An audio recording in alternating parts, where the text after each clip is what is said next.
Hi, how's it going? Um, Welcome back. Let me move that. I have moved. It was a giant pain in the butt, but it got done. So I have a new studio. This is temporary. I kind of want to show you. It's honestly a fort. It's a big closet fort. I have what are they called? Things that you put in bathrooms for hanging cotton rods and things. That's what's this. Sorry, this. And then one over here. And then this is just a big blanket hung off a shelf, making a mess. The goal, and I have acquired the material. I don't know what it's called. I might put it in the bottom, in the link. Uh, it's rubber. It's a very heavy rubber that actually is used in studios.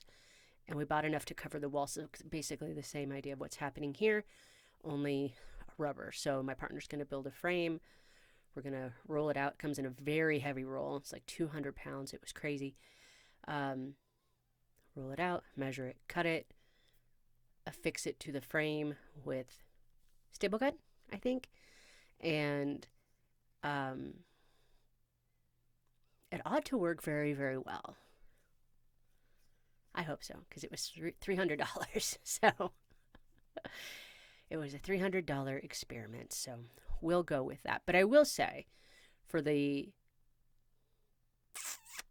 silliness that this is right now, it actually works pretty good. I still think I've submitted some auditions. I did a recording for someone, and I feel like it sounds a little hollow, but they said it sounded fine. So, and that was the raw files. So I think right now it's fine for now, but it won't stay like this. So I don't know when exactly. Sorry, that's gonna happen. Everything is everywhere. What? Um. So we moved. Not that far from the old place, but it's a very different kind of place in that it's inside there's a bunch of stairs. So the other place had a 3-floor walk up outside, no elevator, and then one set of stairs inside. This is ground level front door, but 2 sets of stairs because there's 3 levels. Um, so it's a good thing that I already had a place with a bunch of stairs because it's a lot of stairs. Plus, we've actually set up a gym in the basement, and I'm actually, don't tell anyone, I'm working out. Shh, don't tell anyone. And that's really just more of a personal joke because I'm kind of always notoriously, historically been not anti working out, but for me, it didn't make sense. It didn't feel right. I didn't want to leave the house to go work out. I'd rather ride my bike from point A to point B. I was like that for a long time. Actually, I rode my bike for a long time. I didn't have a car till I was 27. So, bikes and buses, and I loved it, actually. So, I will say this: you can change. You can discover that you actually like working out, or whatever. I feel like we need a little more light. Um, you can find out things about yourself later. I think this was predicated on fear of perimenopause. I'm not going to lie. So I'm 52. Um, I'm not in perimenopause yet, but I'm afraid of it. So precautions, anti-inflammatory diet, and exercise are really the things that are combat that. The things that I'm afraid of, and also it's just good. It's just good. It's good for your brain, right? It's good for your body. It's a great warm up for coming in to record. Just, I don't have to explain the benefits of exercise. But for those of you who are anti, such as I have been, um, find something, I guess. So the thing that's working for me now is we have this space to put equipment that fits my body because I'm 4'9", which is why I'm always kind of struggling to find things other than just like walking. I almost said running. No, I did run for a little bit at one point, but um, so what I have now is a maxi climber 2.0 because there's different versions, but the reason I chose the 2.0 is because it's suitable for Lilliputians such as myself. and a rebounder, which is a trampoline, but it has bungee cords instead of springs, so it's quiet. I don't know if there's any other any other benefits to it. Other than that, it has a little a bar, a handle to hold on to in case I feel unsteady, or you can do silly jumps where you hold on to it. I don't know. It's fun. I have a place to go. It's inside my house. I'm enjoying it, and that's key. So, and I feel like I can multitask when I do it. So I can go downstairs, start a little laundry, do my workout, switch the laundry, do some yoga. I like to be able to multitask. So that may sound very simple and obvious to some people. For some of us like me, not so obvious. And as always, I encourage no smoking, no alcohol. We're coming up on a year of no smoking. So partner and I had been smokers for a long, long time. I actually had done hypnosis, which did help a bunch, but he was still smoking. I'm not blaming him for this, but he was still smoking. So like when we'd go and walk the dog, I would take a drag or whatever. I wasn't buying packs anymore. I wasn't having whole cigarettes. But April 30th of last year, if you remember, my partner survived a heart attack. And one of the things we learned is that smoking tobacco, how do we say it? You have LDL and HDL, and LDL is bad and HDL is good. Like HDL, like high five, good cholesterol. It lowers your good cholesterol, so then it raises bad cholesterol, I think is how that works. And he had 100% blockage in one artery. So we both, as you can imagine, quit immediately. And honestly, I've never looked back.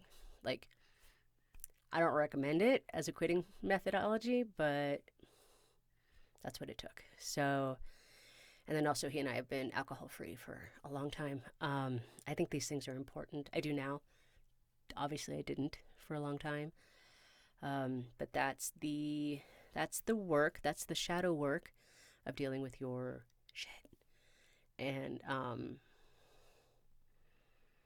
figuring out why you're doing those things. Why? And to remember that if you're drinking or smoking or drugging or any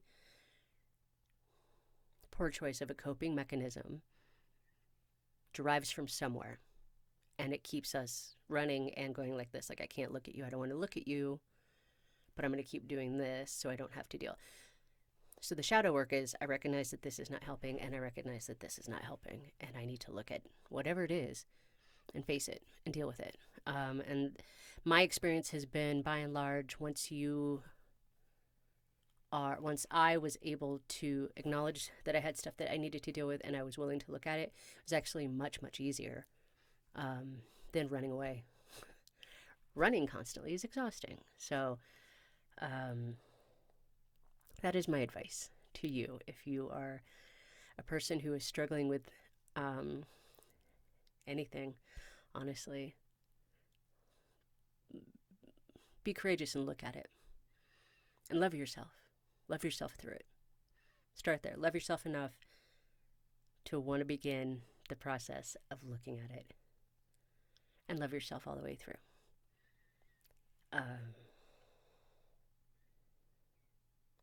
Do what's good for you. And with that, what have we been doing with VO? Once Upon a Wasteland. Technically, my character is done. I play Louisa Corbin. I believe there might be a moment of return, but I don't know much, and I don't want to make any assumptions. So that has been a really fun project. I'm really grateful to Brad Williams for inviting me to join their series that has been going for 3 years. It's really interesting because it's the kind of work that I want to do, which is not to say the only kind of work, but creative, co-creative, and free. So, meaning he gives us the script, we record asynchronously, we send our lines back to him, he puts it together. And that's awesome. Like, he's not a micromanager at all, and I very much appreciate that. I appreciate that he trusts us to provide him with what he's looking for. I imagine I would like to imagine that if it was terrible, he'd be like, hey, this is terrible, fix it. Um, I didn't get any notes like that from him. So that's a fun way to do it, honestly. And in no way, shape, or form am I saying that I don't like live sessions or anything. I do like them. I do like being directed. But this is good too. So if you haven't heard it yet, it actually doesn't matter if you play Fallout or not. I don't. The story is really kind of self-contained, but I think he really had it written so it applied to people that do play, and it doesn't matter if you don't play. So I recommend it as a podcast for all of those reasons, and I would love to help find people to support Once Upon a Wasteland. So I will be coming out with. I just did a narration for Cold Open Stories. It was the first one I did in the studio. I have no idea when that's going to come out. So not really worth talking about, but it was fun. I appreciated Colin DeGraff for inviting me to do that. And that's the kind of thing I want out of this is honestly just not, and this is going to sound really contradictory to what we're told, but what I want from it is not a ton of effort. I don't want it to be a grind. I want it to be, dare I say, easy. Now, am I making money with it being easy like this? I'm not. I put way more into my business last year than I made any money. But it's first year. That's expected. I'm not mad about that. But I just want to put out there that I think it's okay to want some semblance of ease with this. Or, we do this for a reason, not just because it's fun. It ought to be fun. If it's not fun, check in with yourself. We want to make money, understood. There is an element of needing to put yourself out there and market. I understand that. I do. But I think also, this is what I was going to talk about, was delusion. I think it's appropriate to have some delusion, which is not to suggest also be ignorant, also be resistant, also be uneducated. That's not what I'm saying. But we can't really move forward with this idea that we can do anything really if we're not even somewhat delusional, right? And what that means is when you hear something and you go, not the choices I would have made. I like what I would have done. I could have been good for that. And be okay with that. Or, obviously, conversely, oh man, they did awesome. They did a bunch of stuff I wouldn't have never thought of. Thank you for teaching me. Thank you for showing me other ways that this could have been done. The reason for the delusion or the reason for allowing it is to not be so gripped by the negative things that can happen to our brain while we're doing this. So if you're gonna be delusional one way or the other, either you tell yourself you're terrible or you tell yourself you're great. They're both a delusion, right? So I would say pick the one that makes you feel good, because you're not going to get anywhere with the one that makes you feel bad. And that's very much, it's a great practice of manifestation. It's very much the kind of stuff Abraham Hicks talks about. If you're going to put your attention here, that's what you're going to get. If you put your attention here, that's what you're going to get. It's as simple as pivoting. So make good choices. Make good choices about how you want to use your brain, your imagination, how you want to think about yourself. Have a good time with it. And you know what? What if, I don't know, the truth police showed up and said, actually, Ash, you would not have done that role better. That's not going to happen. So I can be wrong as wrong can be. That scenario is never going to play out. So have fun with it. Have fun with the confidence you have in yourself. Why not?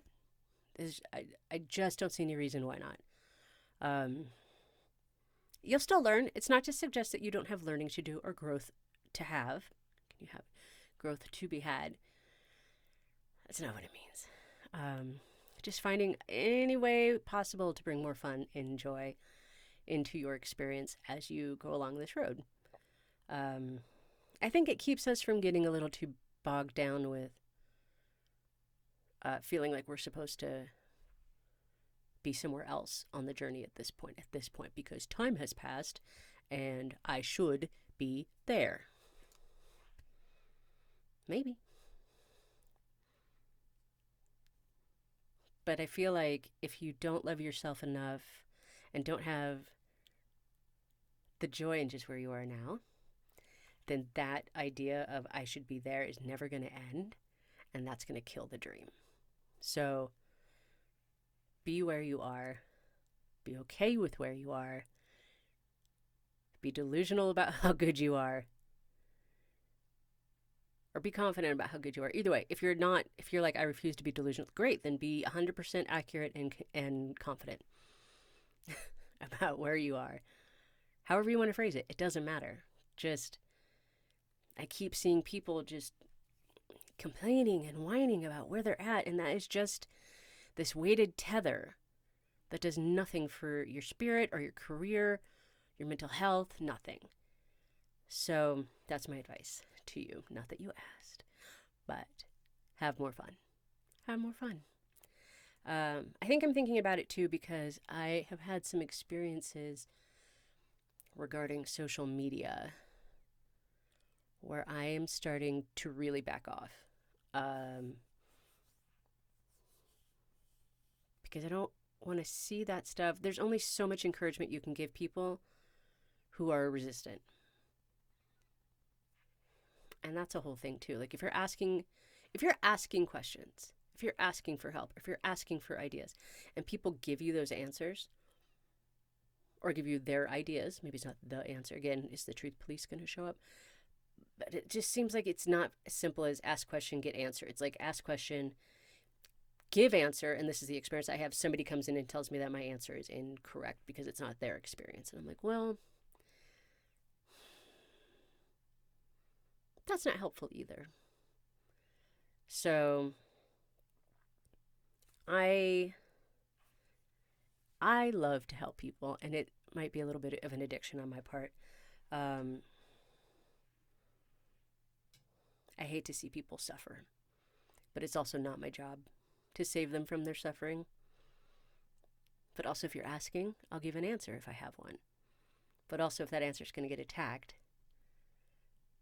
whether the person is well-meaning or not,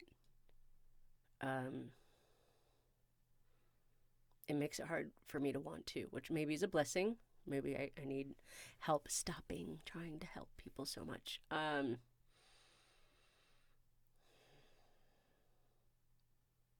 still feel like there's just a cyclical thing that's happening.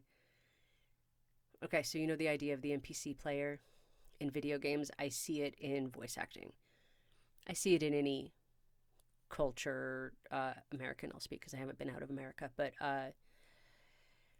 groups of people have this cyclical way of teaching and learning and thinking, which is repeat the same stuff over and over and over. Don't analyze it, don't question where did that come from, and it's just say the same shit over and over. That's not interesting to me. That's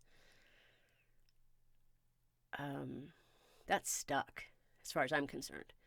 So I'm not interested in being in that either. So it kind of brings me back to a place of really appreciating how solitary this is, and that it's okay, and that I don't necessarily need to try and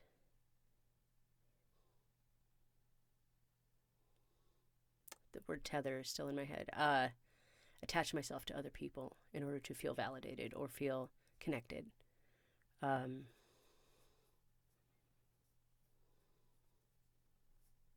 that's okay. I'm okay with that. I realize other people might not be. I am. So it's just something I've acknowledged. I don't know. I am a person that I'm almost always the person that will say the thing that nobody will say, even if it's really obvious. So I'm fairly certain I'm not the only person who feels this way. I just don't know where those other people are because they're off being solitary. So,